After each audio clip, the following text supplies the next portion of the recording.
महत्त्वाची अपडेट समोर येते। पुणे पोलीस आयुक्त स्वारगेट बस स्थानकात सध्या पोहोचलेले आहेत, तर पुणे पोलीस आयुक्त अमितेश कुमार यांच्याकडून घटनास्थळाची पाहणी केली जाते। अधिकची माहिती आपण जाणून घेऊयात आमचे प्रतिनिधी प्रदीप कापसे यांच्याकडून। प्रदीप, काय सांगाल, काय अधिकचे अपडेट्स या संदर्भात?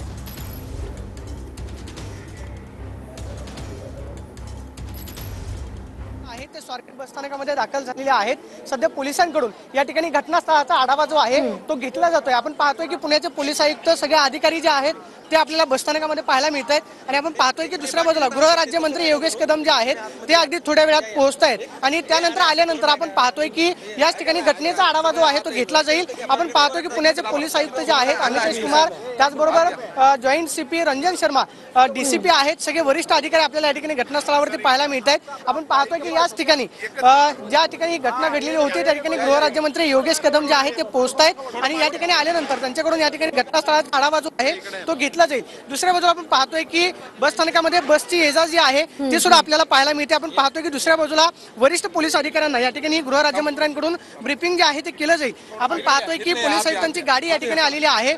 या ठिकाणी बस स्थानकामध्ये गर्दी जी आहे ती प्रवाशांची सुद्धा मोठ्या प्रमाणावरती असते, प्रवाशांची ये जा असते। मात्र हे सगळं सुरळीत ठेवून आपण पाहतोय की या ठिकाणी अगदी थोड्याच वेळात गृहराज्यमंत्री पोहोचतील, त्यांना संपूर्ण घटनेचं ब्रीफिंग जे आहे ते पोलीस आयुक्तांकडून दिलं जाईल। सगळ्यात महत्त्वाचं म्हणजे 50 तास उलटलेले आहेत, अजूनही पोलिसांना आरोपी भेटत नाही, त्यामुळे पुणे पोलिसांचं हे अपयश आहे अशा पद्धतीची चर्चा आपण पाहतोय की आता विरोधकांकडून केली जाते।